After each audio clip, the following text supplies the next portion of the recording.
Assalomu alaykum, Aliya Sultan taom pishiriq darsxonasidagi barliq Gulchiroy xonim qizlar. Bugun biz sizlarga shu meg'izli halva etish usulini tanishtirib o'tamiz.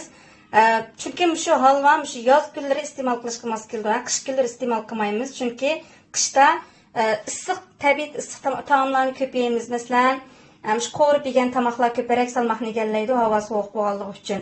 Lekin odam badani quruqsiqqa moyil bo'lib qoldi. Lekin yozning kunisida meyve çivini, yani şu nayetimi bedenimizge soğuk keldiğen meyve çivilerini ısık içinden yiyip salımız, soğuk içimliklerini içip salımız. Şonlaşka bundak vakitte şu halga itip yesek, şu bedenimizdeki şu yani ısıqlı soğuğluğunu tanışaydı hanımlar. Şonlaşka yazda itip yiyişke mas keldiğen bir xil taam türü halva. Şonlaşka bunun için ketilgen materyallar kuyruk may. Yeni köydürülgen kuyruk maydan 100 gram, muvaffaq miqdarda yanıq meğizi, navat, yani ben zaten navat işlettim. Şeker işletsem buldu, lekin navatta təmibek milisil çıkıdı 140 gram etrafıda. Ona adetteki ondan 90 gram etrafı buldu. Yani tamak kuşkumda gram sanı canlayamayan hanımla bana mişinçilik kuşukta 5 tamak kuşuk etrafıda un. Mış tamak kuşukda 2 tamak kuşuk etrafıda muzdek su hanımlar.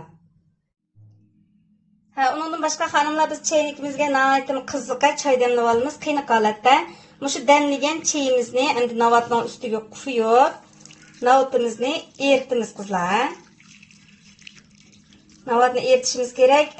Bu xil holatda navat ishtik erimeydi. Eğer navatni tezrek eritimen desanglar, şu navat bilan çay aralashimizni ko'rg'ib qo'yib, 1 minut qaynatib olsanglar, bir ikki qaynab chiqqandan keyin ilashtirib olsanglar, navatning erishini ilgari surdi. Mana qizlar, qo'rilib bo'ldi. Mas quyuq suyuqligini ko'ringlar. Qo'shiqning uchida ezilmay qolgan ekan. Qaranglar. Mana shunday holatda. Endi boya tayyorlagan muzdek suvni quyamiz. Bu muzdek suvni quyishdan maqsad mana oldinglar marvaitdek pek chiroyli chiqadi. Endi navat suyimizni quyamiz. Elashtirib turibsizlar.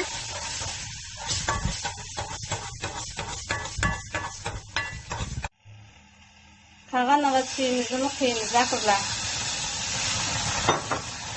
Buni cho'qim to'xtamasdan elashtirib tursa tek tutamizdan o't naytini bo'sh holatda.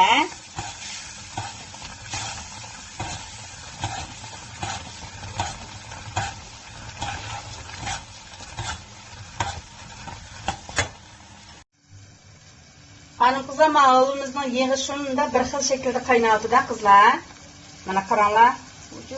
Nega chiroyli o'xshagan halva, marvaitdek halva bo'ldi deb mushundaymiz. Qaranglar, quyuq suyuqligini shunchalik muvofiq halvaniki. Endi bu halvamizga meg'izni aralashtirib olsak bo'ldi qizlar.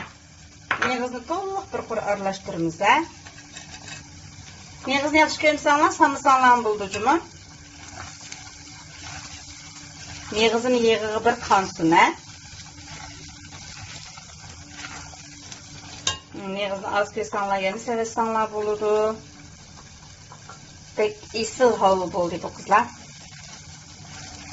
Halvamiz pishdi mana. Bu turgan sir yani ustiga o'rlab chiqadi. Juma pek moyiliq emas, bu halvamiz shunchalik yaxshi bo'ldi.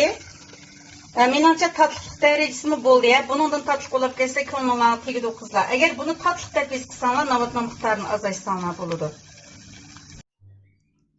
Hanım kızlar, mana halvalarımızın şunçilik chiroyliqa, poqiroq, o'zgacha, ta'mi shunchalik esil pishib chiqdi.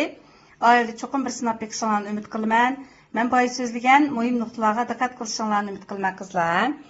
Bu halvalarimizni yumshoq nonlar bilan, bolkalarimiz bilan yeyishga aytib mos keladi. Sinishlik bo'lsin qizlar.